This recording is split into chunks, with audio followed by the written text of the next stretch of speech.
আসসালামু আলাইকুম ওরহমতুল্লাহি ওবারাকাতু। সম্মানিত ইমানদার মুসলমান ভাই বোনেরা, আশা করি আল্লাহর অশেষ রহমতে আপনারা সকলেই ভালো আছেন। আলহামদুলিল্লাহ। আজ আমরা সকলেই জেনে নেব মৃত ব্যক্তিকে কবরে রাখার 1 ঘন্টার ভিতরে তার সাথে কি আচরণ হয়, তার কবরে কি ঘটে। কোরআন এবং হাদিস থেকে আমরা সবাই এই বিষয়টি জেনে নেওয়ার চেষ্টা করব ইনশাআল্লাহ। কারণ আমরা সকলেই ইন্তেকাল করতে হবে, আমাদের সবাইকেই অন্ধকার কবরে যাইতে হবে।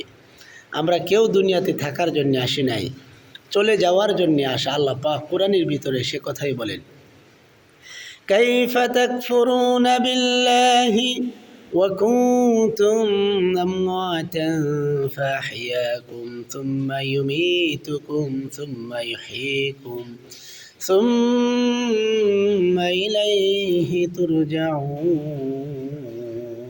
আল্লাহ বলেন, বান্দা তুমি তো একটা সময় ছিলা না, আমি আল্লাহ পাক দয়া করে মায়া করে তোমাকে তোমার মায়ের গর্ভে দিলাম, সেখান থেকে দুনিয়াতে পাঠাইলাম। এই দুনিয়াতেও তুমি একটা সময় থাকবা না, তোমার হায়াত ফুরিয়ে যাওয়ার সঙ্গে সঙ্গে তোমার কবরে আসতে হবে। কবরে আবার আমি তোমাকে জীবিত করব, তোমার সাথে ঘটে যাবে কবরের প্রথম 1টি ঘন্টা কি ঘটবে আমরা সেটাই জানব। সেজন্যে আমরা কেউ দুনিয়াতে থাকার জন্য আসি নাই। কুল্লু নাফসিন যায়িকাতুল মাউত, আমাদের সবাইকেই মৃত্যুর স্বাদ গ্রহণ করতে হবে। সেজন্যে জানা উচিত মৃত ব্যক্তির সাথে প্রথমে কি ঘটে। রাসূল করিম সাল্লাল্লাহু আলাইহি ওয়াসাল্লাম বলেন, মানুষ যখন মারা যায় কবর পর্যন্ত তার সাথে 3টা বিষয় যায়, 3টা জিনিস যায়। 1 নম্বর, তার আত্মীয় স্বজন লাশ বহন করে কবরে নিয়ে যায়। দ্বিতীয়ত, তার মালামাল যায়। তৃতীয়ত, আজীবনের জন্য তার সঙ্গী হিসেবে থাকে আমল। 2টা জিনিস ফিরে আসে। মৃত ব্যক্তির আহাল পরিবার আত্মীয় স্বজন কবরস্থ করার পরে তারা ফিরে আসে, তার মালামাল ফিরে আসে। চিরজীবনের জন্য সঙ্গী হিসাবে তার সাথে তার আমল, নেক আমল অথবা বদ আমল, এটা রয়ে যায়। রাসূল করিম সাল্লাল্লাহু আলাইহি ওয়াসাল্লাম বলেন, মৃত ব্যক্তিকে কবর রাখার আত্মীয় স্বজন 40 কদম অথবা কিছুটা দূরে আসার সঙ্গে সঙ্গেই, রেখে দেওয়ার সঙ্গে সঙ্গেই আল্লাহর পক্ষ থেকে 2 জন ফেরেশতা চলে আসে, মুনকার নকির। এই 2 ফেরেশতা এসে মালাকুল 2 ফেরেশতা এসে মৃত ব্যক্তিকে উঠিয়ে বসিয়ে দেয় এবং তাকে 3টা প্রশ্ন করে। আমরা সবাই জানি, মার রব্বুকা ওমা দীনুকা।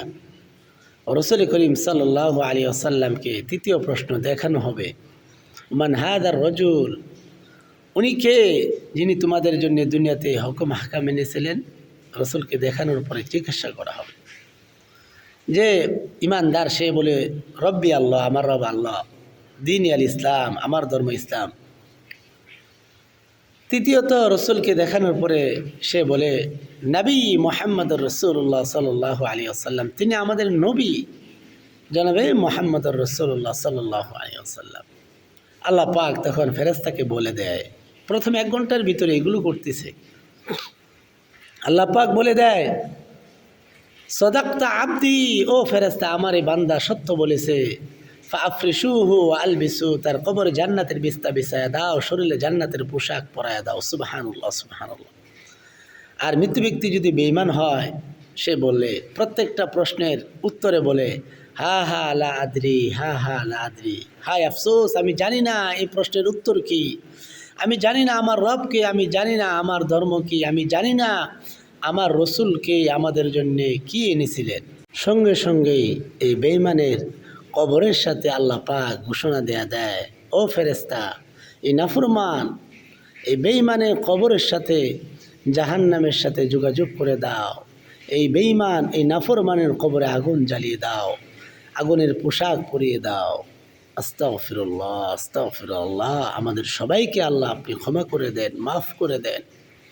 সম্মানিত ভাইরা, এই প্রথম 1 ঘন্টার ভিতরেই কে জান্নাতে যাবে, কে জাহান্নামে যাবে, কার কবরটি জান্নাতের বাগান হবে, কার কবরটি জাহান্নামের গর্ত হবে, সেই হিসাব হয়ে যায়।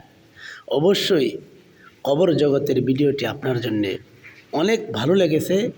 অবশ্যই সওয়াবের নিয়তে আমরা সর্ব জায়গায় শেয়ার করে দেব, ছোট্ট করে একটি লাইক করে দেব, কমেন্ট করে সকলেই আপনাদের মতামত জানিয়ে দেবেন। আর নতুন হলে সাবস্ক্রাইব করে পাশেই থাকবেন। আসসালামু আলাইকুম ওয়া রাহমাতুল্লাহি ওয়া বারাকাতুহু।